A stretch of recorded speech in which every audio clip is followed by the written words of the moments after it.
নিয়ে যাও, একদম কম দামে দিয়ে দেবো। শশা পেঁপে দামে কম, কিন্তু খেতে ভালো। নিয়ে যাও, নিয়ে যাও। তোমার এই শুকনো শুকনো শশা পেঁপে কে কিনবে? এই তাকিয়ে দেখো সবজিগুলোর দিকে, শুকিয়ে দড়ি হয়ে গেছে একদম। কি করব ভাই, আমার ওই একটি মাত্র পেঁপে গাছ, আর গাছে যেটুকু ফলন হয় তাই হাটে নিয়ে আসি। আমার কাছে তো এছাড়া অন্য কোনো উপায় নেই। দিনের পর দিন সবজিগুলো না বিক্রি হলে পরে থেকে থেকেই এই অবস্থা হয় আর কি। আমার সবজিগুলোর দিকে তাকিয়ে দেখো কানুদা, দেখলে খেতে ইচ্ছে করবে।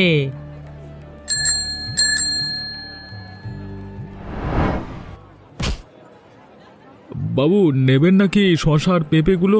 নিন না, একদম দামে দিয়ে দেবো, কম দামে। কম দামে কি বলছিস? বিনা পয়সায় দিলেও তোর এই শশার পেঁপে আমি নেব না। নিজে তাকিয়ে দেখ, যেমন তোর চেহারা তেমনই তোর সবজিগুলোরও চেহারা। এইসব সবজি নিলে গ্রামে আর আমার মান সম্মান থাকবে না। বাবু ওর কথা ছাড়ুন তো, আপনি আমার সবজিগুলো দেখুন। হ্যাঁ, যা যা লাগবে সব নিয়ে নিন, কম দামে দিয়ে দেবো। বেশ ডাঁসা ডাঁসা তো সবজি দেখছি। তা বাবু, ঢ্যাঁড়স কত করে? নরম হবে তো? গিন্নি ঢ্যাঁড়স সর্ষে করবে বলেছিল কদিন ধরে, নিতাম কিলো খানেক। নিন না বাবু, একদম কচি কচি ঢেঁড়স। দেখুন আরও অনেক সবজি আছে, একদম তরতাজা লাউ আছে, মানে লকলকে পুঁই গাছ আছে, সাথে আরও আছে গাজর পেঁয়াজ কলি, মানে শীতের আরও হরেক রকমের তরতাজা সবজি আর কি। মানে দেখছি দেখছি, দাঁড়াও, আমার হাত দিয়ে দেখতে দাও সবজিগুলো।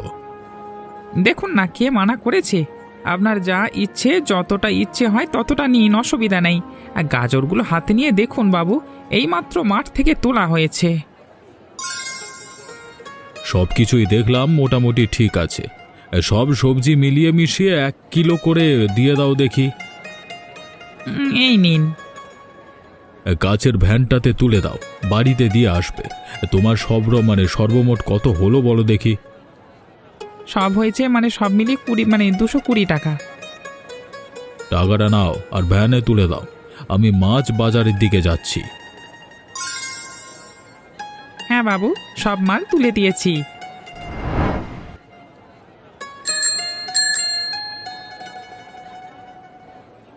সত্যি আমার কপালটা কি খারাপ, টাকার অভাবে সব সবজি তুলতে পারি না। যেটুকু সবজি আছে সেটাকেও ঠিক মতো করে রাখতে পারি না। লোকজন আমার কাছ থেকে সবজি কিনতে চায় না। কি করে যে এভাবে চলবে? তার মধ্যে আবার মালকিনের কাছ থেকে টাকা ধার নেওয়া আছে। এ মাসটাই শেষ মাস, আর আর সময় দেবে না বলেও দিয়েছে। কি যে করব কিছুই মাথায় আসছে না।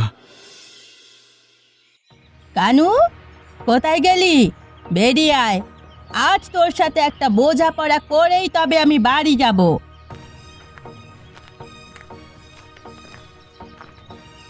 ও মালকিনা, আপনি আসুন, ভেতরে আসুন। আমি ভেতরে বসতে আসিনি, এসেছি কানুকে ধরতে। কি হয়েছে মালকিন?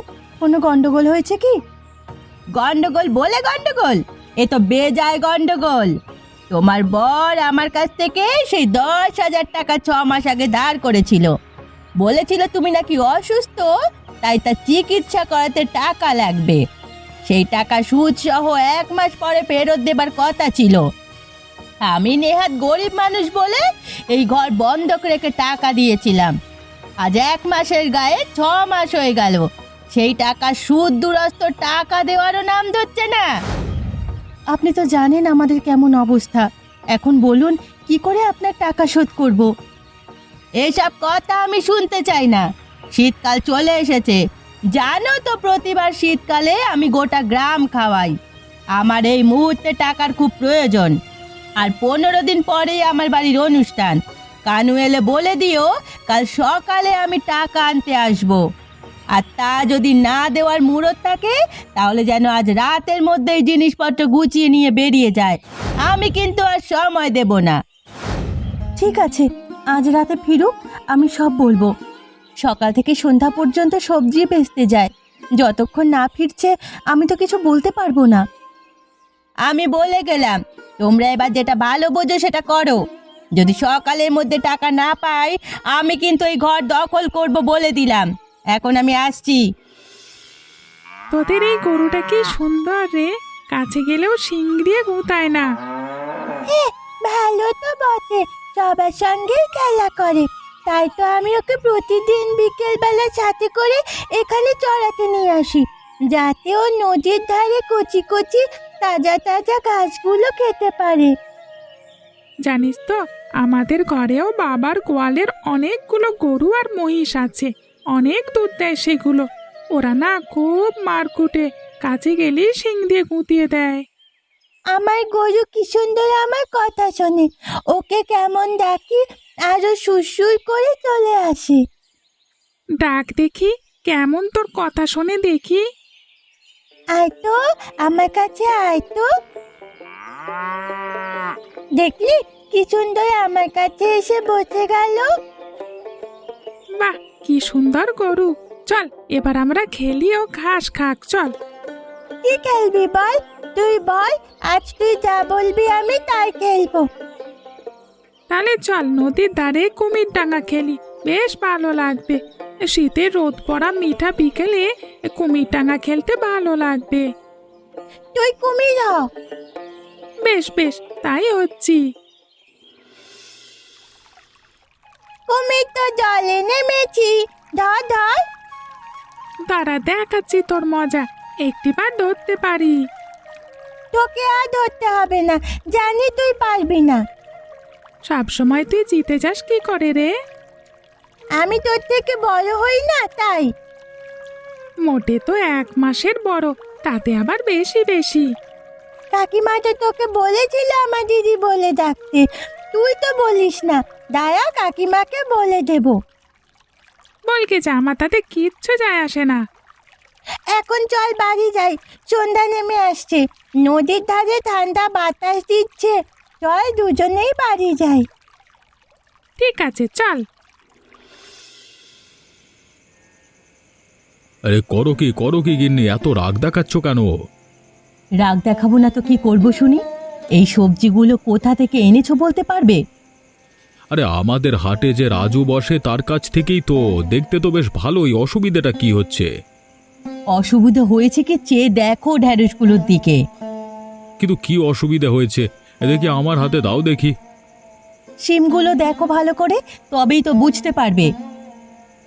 এ বাবা, এ তো দেখছি সবজি পোকাতে ভর্তি, কিন্তু বাইরে থেকে দেখে তো বোঝবার কোনো জোর ছিল না। কি অবস্থা, কিভাবে লোক ঠকানো শুরু করেছে এর বাবা! শুধু কি তাই, এই দেখো এক বেলা রঙিন জল।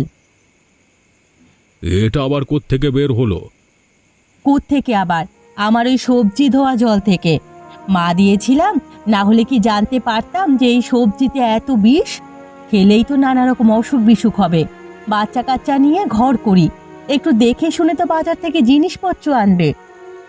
আমি দেখে শুনিয়ে এনেছি গিন্নি। একমাত্র ওই বেটা রাজুর কাছেই সব টাটকা তরতাজা সবজি থাকে, তাই তো আমি বাজারে গিয়ে ওর কাছ থেকে সব মালপত্র নিলাম। দেখলাম হরেক রকমের এই পচড়া দিয়ে সাজিয়ে বসেছে। দাম তুলনামূলক অনেক কম বলল। ভাবলাম এখান থেকেই নেই, আমি বুঝবো বেটা আজকে জোর চুরি করে লোক ঠকাচ্ছে, কি করে বুঝবো? তুমি এখন বলো, এই সন্ধেবেলা আমি এখন কোথা থেকে সবজি পাবো? রাতে তো গায়ের হাটও বন্ধ থাকে, আর সব সবজি যেভাবে পোকা বেরিয়েছে, আমাদের এত বড় সংসারে কোনো মতেই রান্না হবে না। এখন তাহলে ওই সবজি আনতে সদরে যেতে হবে। এই তো এখন সদরে গেলে ফিরতে ফিরতে সে রাত্রি 9টা-10টা বাজবে। আমাকে তো বাড়ির সকলের জন্য রান্না করতে হবে নাকি? আমি ভাবছি কি করা যায়। আচ্ছা, বিপদে পড়া গেল তো। তুমি বলো আমাদের কোনো চাকরকে রাজহাঁসের কিছু ডিম আনতে। যদি ডিম পায় তা দিয়ে আজকে রাতটা চালিয়ে নাও। কালকে সকালে তোমার জন্য সবজি, মাছ, মাংস আর সব ভালো ভালো জায়গা থেকে মজুত করে এনে দেব। তাই করছি। ওখানে হয়তো পাওয়া গেলে পাওয়া যেতেও পারে, না হলে আবার সদরে কাউকে পাঠাতে হবে। কাল তুমি শহরে যাবে বলে তো আজকে মাছও কম এনেছো, না হলে তো ওই যে রাতেই চাপিয়ে দিতাম। তাড়াতাড়ি দেখতে বলো, না হলে আমি ব্যবস্থা নিচ্ছি। এখন আর এত কিছু ভাবার সময় নেই গিন্নি। মালকিন যখন একবার বলে দিয়েছে কালকে সকালে টাকা না পেলে ঘর দখল করে নেবে, তখন কালকে সকালে সে ঘর দখল নেবেই। কারণ এমনিতেও আমি টাকা দিতে পারবো না, আর অমনিতেও আমি টাকা দিতে পারবো না। তাই বলে এভাবে হঠাৎ করে ঘর ছেড়ে চলে আসা কি ঠিক? কোথায় যাব তার তো ঠিক নেই। এই তো শীতের রাত, তার উপর আমাদের সাথে ছোট্ট মেয়েটাও আছে। কথা বলো না তো, আমার ভালো লাগছে না। চলো চলো তাড়াতাড়ি চলো, আপাতত গ্রামের সীমানাটা পেরিয়ে চলো, তারপর দেখছি কি করা যায়। সকালবেলায় সবার সামনে আমি অপমানিত হতে পারবো না, তার থেকে ভালো এই রাতের আঁধারে চুপচাপ বেরিয়ে পড়া। সঙ্গে তো জমানো কিছু টাকাও নেই যে কোথাও গিয়ে উঠবো। কে বা আমাদের থাকতে দেবে? আর তুমি তো এমন পড়াশোনাও জানো না যে শহরে কেউ তোমায় কাজ দেবে। আরে একই অন্ধকার রাস্তা দেখে শুনে চলো। আমার সঙ্গে যখন এসেছো আমি তোমাকে জলে ভাসিয়ে দেব না, একটা কিছু ভেবেই এসেছি ধরে নাও, বুঝলে? ওমা, ঘুম পাচ্ছে, আমি আর চলতে পারছি না। আর একটু মা, গ্রামের সীমানা প্রায় পেরোতে চললো, একটু গেলেই আমরা আমাদের গন্তব্যে পৌঁছে যাব। তুমি কি আমাদের ওই গ্রামের বাইরে যে জমিটা আছে ওখানেই নিয়ে যাচ্ছ? ধুধু মাঠ, যেখানে কোনো ফসল আবাদ হয় না, সারা বছর খালি পড়ে থাকে। ওটা তো একটা ছটার জায়গা, ফসল ফলে না বলে ওই যেমন তার পাশে কেউ যেতে চায় না, কেউ কিনতেও চায় না। তুমি ঠিকই ধরেছো, আমি ওখানে যাচ্ছি। আমাদের সব মাঠের মধ্যেখানে মাঠ আছে, তাও আবার কতটুকু জায়গা। চলোই না, কপালে থাকলে ওই মধ্য মাঠেই সংসার হবে। বংশ পরম্পরায় বাপ ঠাকুরদার কাছ থেকে ওটুকু জমিখানা পেয়েছি, কোনোদিন কোনো কাজে লাগে না বলে ওর দিকে ফিরেও তাকাইনি। আজকে ভাগ্য পরখ করে দেখি, যদি মাঠের মধ্যে আমাদের ভাগ্য খোলে। চলো চলো তাড়াতাড়ি চলো, কালকে সকালের মধ্যে যা হোক করে একটা কুটির বানিয়ে ফেলতে হবে। গাছপাতার অভাব হবে না, কাছাকাছি বন আছে। আর আমি সন্ধ্যায় তোমার মুখ থেকে এসব কথা শুনে কয়েকটা বাঁশ জোগাড় করি, মানে রেখে এসেছি আর কি। চলো চলো, পা চালাও, আর দেরি করা যাবে না, চলো। হ্যাঁ বাবু, কি সবজি দেবো বলুন? আজকে আরও টাটকা টাটকা সবজি তুলেছি। বাটা জোচ্চোর, টাটকা সবজি নামে লোক ঠকাচ্ছেন, মানে লোক ঠকানো লজ্জা করে না? এই এগুলো দেখ, এগুলো দেখ। আপনি আমাকে কাটা সবজি দেখাচ্ছেন কেন? এইগুলো দিয়ে আমি কি করব? আমি কি করব মানে? এগুলো সব তোর দোকানেরই সবজি। পরশু নিয়ে গেছিলাম, এই হাল এসবের। একটা সবজিও মুখে দেওয়া যায়নি, কাটতে না কাটতেই এই কিলবিল করে পোকা বেরিয়ে এসেছে। আছে তো আর ওই রাসায়নিকের ছড়াছড়ি। না না বাবু, আপনি মিথ্যে বলছেন। এসব যে আমার দোকানের হতেই পারে না। আপনি অন্য কোনো দোকান থেকে কিনে নিয়ে গিয়ে আমার ঘাড়ে দোষ চাপাচ্ছেন। আমি মিথ্যে বলছি না সত্যি বলছি, তা তুই খুব ভালো করেই জানিস। তোকে আমি দেখে নেব, এই বাজারে বসে বসে কি করে তুই সবজি বিক্রি করিস সেই ব্যবস্থা আমি করছি। হ্যাঁ হ্যাঁ, যা করবার করে নেবেন। এসে যে আমাকে ধমকি দিতে, জানে না তো বাবা আমি কি এমনিতে এত বছর এখানে ব্যবসা করছি নাকি? কি ব্যাপার বলো তো গিন্নি, ভোর হতে না হতেই গরুটা এমন ডাকাডাকি করছে কেন? আরে আগে দেখো হ্যারিকেনটা নিয়ে, কিছু হলো নাকি আবার গরুটার? গরু তো এমনিতেই পোয়াতি ছিল। ওমা দেখো গিন্নি, দেখো আমাদের গরুটাতে কি সুন্দর একটা বাছুর দিয়েছে গো। কি সুন্দর, গায়ে কালো মানে সাদা ছোপ ছোপ দাগ। ওমা তাই নাকি? দেখি দেখি, যাক এবার তো একটু দুধও পাওয়া যাবে। ওমা, তুমি এখানে কি করছো গোয়াল ঘরে?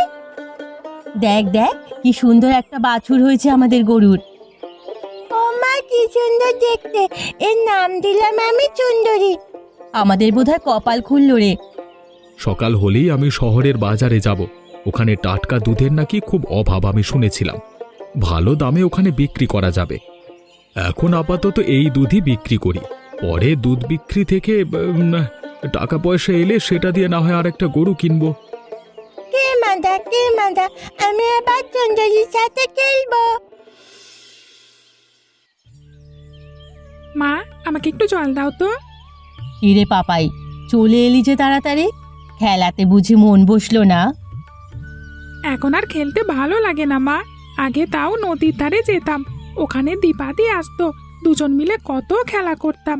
সাথে আবার ওদেরও সুন্দর গরুটাকে আনতো। জানো মা, ওদের গরুটা না খুব ভালো, কাউকে নিতে হয় না। হ্যাঁ শুনেছিলাম, ওরা তো নাকি ঋণের দায়ে ঘর বাড়ি ছেড়ে মাঠের মাঝখানে সংসার পেতেছে। একটা বাজা জমিনে কি ছিল, ও এখন ওরা ওখানে ঘর বাড়ি বানিয়ে থাকছে।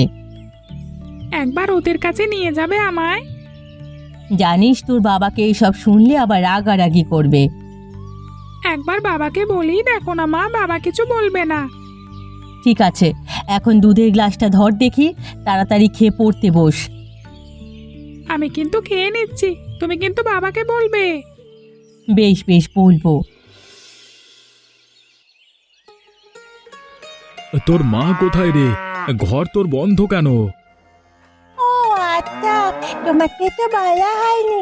মা মনে হয় মানবীছির বাড়ি গেছে, বলছিল আমাকে আজ যাবে, কি যেন গাছে বীজ আনতে যাবে। ও আচ্ছা আচ্ছা, তাহলে তো ফিরতে দেরি হবে। সেই মাঠ পেরিয়ে গ্রামে ওদের বাড়ি। তুই বরং চল, হাত মুখ ধুয়ে দুটো মুড়ি খাই। তাই চলো বাবা, তুমি হাত মুখ ধুয়ে এসো, আমি তোমাকে মুড়ি ভেজে দিচ্ছি। শশাটা তো বেশ খেতে, কোথায় পেলি রে? বাবা, এসব তো আমাদের গাছের শশা, জানো কত শশা হয়েছে, সাথে আরো কত কত সবজি, বাড়ির পেছনে পুরো বাগান হয়ে গেছে। কি বলিস রে? সামনেও তো অনেক সবজি হয়েছে, এ সবজিগুলো খুব পরিপুষ্ট। পরিপুষ্ট হবে না বলো? সব তো আমাদের গোবর সারে হচ্ছে। গরু আর বাছুর দুটো মিলে যা গোবর দিচ্ছে, সেগুলোকে সার করেই তো মা সব গাছ লাগাচ্ছে, আর সাথে আর কাছে নদীর জল। যে জমিতে এক ছটাক ফসল ফলানো যেত না, এ জমি থাকা সত্ত্বেও আমরা ভিখারি ছিলাম। এই মাঝ মাঠে তো কেউ আসতোই না, এই মাঝ মাঠেই তোর মা একদম বাগান করে ছেড়েছে দেখছি। মা তো একথাও বলেছিল, তুমি যদি অনুমতি দাও তাহলে মা কাল থেকে হাটে গিয়ে সবজিগুলো বিক্রি করে আসবে, কারণ অনেক সবজি পড়ে পড়ে নষ্ট হচ্ছে। আমরা আর কত খাবো বলো? তুমি দুধ বিক্রি করতে যেতে, আর মা আর আমি না হয় হাটে গিয়ে সবজি বিক্রি করে আসতাম। কে মানা করেছে? নিজের বাড়ির জিনিস হাটে বিক্রি করতে চাইছিস? আরও তো চুরি করে নিয়ে যাসনি। কাল থেকে না হয় তোর মাকে বলিস হাটে যেতে। বেশ বেশ, তুমি এখন মুড়ি কথা খেয়ে নাও।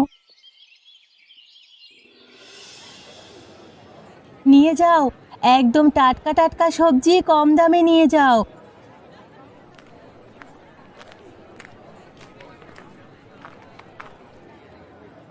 তুই সেই কানুর বউ খুঁকু না? তোরা তো নাকি এ গ্রাম ছেড়ে দিয়েছিলিস, শুনলাম অনেকদিন পর ফিরে এলি যে। না বাবু, ফিরে আসিনি। আসলে আমরা ওই মাছ মাঠেই ঘর বানিয়ে থাকছি এখন। ওখানে সবজি ফলিয়েছি, এই সবজি বিক্রি করব বলে হাটে এসেছি। 3 গ্রামের মাঝখানে তো এই একটাই মাত্র হাট। ঠিক আছে, নিজেরা নিজেদের চেষ্টায় কিছু করেছি, সেটাই অনেক ভালো কথা। তোর সব সবজি ভালো তো? পোকায় ধরা বা রাসায়নিকে ডোবানো নয় তো? না না বাবু, এগুলো সব আমার বাড়ির গাছের, আমার নিজের হাতে তৈরি জৈব সার দিয়ে করা, কোনো ভেজাল পাবেন না। আপনি হাতে নিয়েই দেখুন। কিছু না মনে করলে আমি ঢ্যাঁড়সটা একটু ভেঙে দেখব। অবশ্যই ভেঙে দেখুন, পরখ করে নিন। আমি আপনার সঙ্গে লোক ঠকানো ব্যবসা করব না বাবু। ঢ্যাঁড়সটা তো ভালোই দেখলাম, বেশ তরতাজাও দেখলাম। তুই আমাকে ঢ্যাঁড়স 1 কিলো, বরবটি 500, সাথে শিম 500 দিয়ে দে দেখি। এই নিন, আপনার সব কিছু প্যাকেট করে দিয়েছি। কত হলো রে সব মিলিয়ে? মাত্র 55 টাকা বাবু, একদম শীতের টাটকা সবজি। ভালো লাগলে আবার আসবেন, আমি রোজ সকালে এই হাটেই বসবো। এত সস্তা তো! আমি যদি ভালো সব জিনিস পাই নিশ্চয়ই আসবো। আচ্ছা, তোরই তো মেয়ের নাম দীপা, তাই না? কেন, কিছু হয়েছে? আমার মেয়ের নাম দীপা। আরে না না, কিছু হয়নি।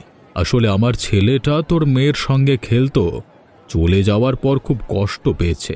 একবার নিয়ে আসিস, তোর মেয়েটাকে নিয়ে আসিস কেমন? একদিন না হয় আমাদের সঙ্গে আনবো, যাওয়ার বেলায় আপনার ছেলের সঙ্গে দেখা করিয়ে নিয়ে যাব। ঠিক আছে, আমি এখন চলি বুঝলি। আরো ভালো ভালো সবজি আনিস।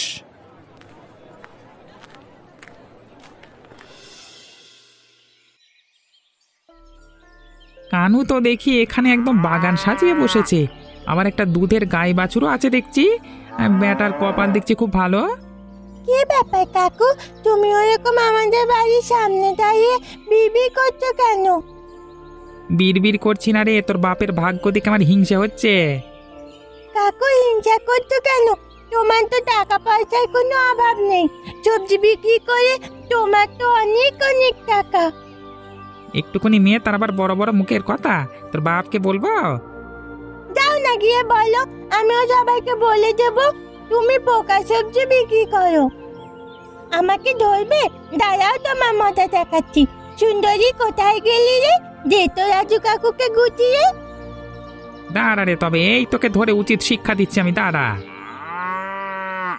ওরে বাবা রে, এ বাছুর আর মেয়ে মিলে আমাকে মেরে ফেললো রে। কে কোথায় আছো, বাঁচাও। দাও দাও, হাত দাও। উঠে পারো গো, তোমার গুটাবে না, এমনি ভয় দেখাচ্ছিল, যাতে তুমি আর পরে কোনোদিন দুষ্টুমি না করো, বুঝলে? বাবা রে, ওরে বাবা, কি ডাকাতে মেয়ে রে বাবা। বুঝলে কাকু, কখনো কারো ক্ষতি করতে নেই, কাউকে হিংসা করতে নেই, তাতে নিজেরই ক্ষতি হয়। তুমিও বাবার মতো সবজি বলিয়ে দেখোই না, তাহলে হয়তো তোমারও আরো বেশি করে সবজি বিক্রি হবে।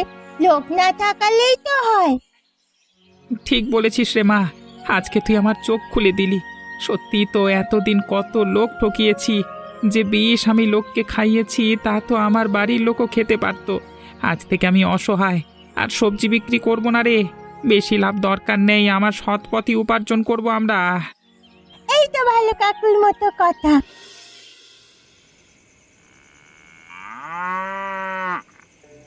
এই 1 মাসের মধ্যেই আমাদের প্রায় দুজনের মিলে লাভ হয়েছে 10,000 টাকা, বুঝতে পারছো? সত্যি সত্যি, বিয়ে হওয়ার তো কখনো এই সংসারে এত টাকা আমি চোখে দেখিনি। শহরে আমাদের দুধের চাহিদা খুব বেশি, জানো তো, কারণ আমরা তো অন্যদের মতো দুধে জল মেশাই না। আমারও কি সবজির খরিদ্দার কম নাকি? জানো তো, মোড়ল মশাই আজকাল আমার থেকেই সবজি নেন। তাই নাকি?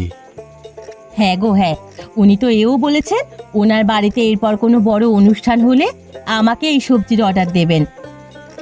পারবে তুমি অত সবজি যোগান দিতে? পারবো না মানে বেশ পারবো।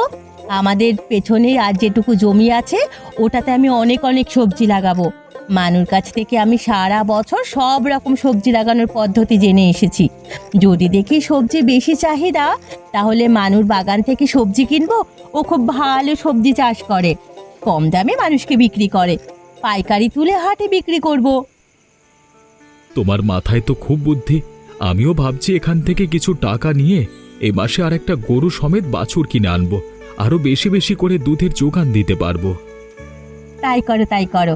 1,500 টাকা এই মাসের সংসার খরচ আর সব কিছু কেনাকাটার জন্য রইল, বাকি টাকাটা জমা থাক। এইভাবে জমা করে করে শেষে আমরা পাকা বাড়ি তোলার চিন্তা ভাবনা করব, কি বলো? একদম, আমাদেরও তো ভাবতে হবে ভবিষ্যতে কি করব। আর কাছাকাছি জমিগুলো অনেক কম দাম, যেহেতু এখানে তেমন চাষাবাদ হয় না, পারলে কাছাকাছি কিছু জমি আগে কিনে রাখবো, না হয় বাড়ি বানানোর কথা ভাববো। তুমি যেটা ভালো বুঝবে সেটাই করবে, আমি সব সময় তোমার পাশে আছি। চিন্তা করো না গিন্নি, পরের বছরের শীতের মধ্যেই আমাদের এই মধ্য মাঠের সংসার আরো বাড়িয়ে তুলব। নিশ্চয়ই। এমনই মজার মজার কার্টুন পেতে আমাদের চ্যানেলটিকে সাবস্ক্রাইব করতে ভুলবেন না। ধন্যবাদ।